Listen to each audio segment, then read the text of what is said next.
வரல சொல்கிறேன். வீட்டோ அதிகாரம்னு சொல்றாங்கல்ல, ஆமாம். அது மொத்தம் 3ஆ 4ஆ? மொத்தம் வந்து 4 வகையான வீட்டோ பவர் இருக்குது. ம். ஓகேவா? ஏன்னா நம்ம 3 தான் யோசிச்சிருப்போம். ஆனால் மொத்தம் 4 வகையான வீட்டோ பவர் இருக்குது. யாருக்கு என்னென்ன பவர்ன்றதை நான் சொல்கிறேன். ஓகேவா?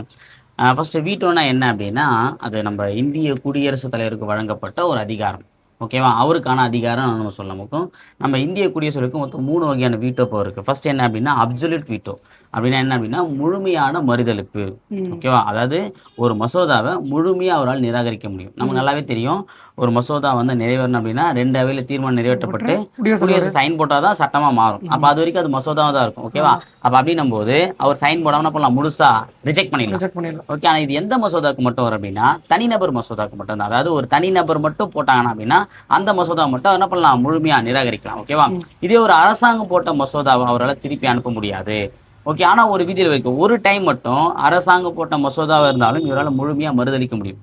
அது எப்போ அப்படின்னா, அந்த கவர்மெண்ட் அதாவது அந்த ஆட்சி கொண்டு வந்த மசோதா குடியரசு சைன் போடுறதுக்கு வெயிட் பண்ணிட்டு இருக்கு அப்படின்னும்போது, அந்த கவர்மெண்ட் கலைஞ்சிருச்சு அப்படின்னும்போது, அப்போ அந்த கவர்மெண்ட் கொண்டு வந்த மசோதாவை என்ன பண்ணலாம்? ரிஜெக்ட் பண்ணலாம். 2வது வந்து பார்த்தீங்கன்னா, சஸ்பென்சிவ் வீட்டோ அப்படின்னா என்ன அப்படின்னா, தற்காலிக மறுதலிப்பு. இப்போ 2 அவையில வந்து நிறைவேற்றப்பட்ட ஒரு மசோதா வருது அப்படின்னும்போது, அத ஒரு சேஞ்சஸ் பண்ண சொல்லி என்ன பண்ணலாம் அப்படின்னா, மறுசீரமைப்புக்கு என்ன பண்ணலாம்? அவர திருப்பி அனுப்பலாம். யாரு? குடியரசுத் தலைவர். ம். ஓகேவா? ஸோ அந்த குடியரசுல வந்து ஒரு முறை வந்து பார்த்தீன்னா, என்ன பண்ணலாம் அப்படின்னா, இதில எதனா சேஞ்சஸ் பண்ண சொல்லி அந்த அவைக்கே திருப்பி அனுப்பக்கூடிய அதிகாரம் தான் இந்த தற்காலிக மறுதலிப்பு. மறுதலிப்பு. ஓகேவா? ஒன்ஸ் ஆனா இப்ப திருப்பி அனுப்பிட்டாங்க அப்படின்னா, அந்த மசோதாவுல ஏதாவது சேஞ்சஸ் பண்ணியோ, பண்ணாமலோ அப்படியே என்ன பண்ணலாம்? திருப்பணும். அவங்க நினைச்சிட்டாங்கன்னா. அந்த அவையிலேருந்து வந்து பார்த்தீங்கன்னா, குடியரசு வரும்போது, குடியரசுத் தலைவர் கண்டிப்பா சைன் போட்டு தான் ஆகணும். ம். போலாம்.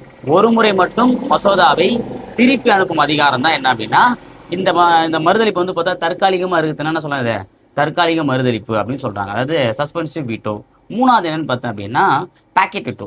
ம். ஓகேவா? அதாவது முடக்கும் அதிகாரம்.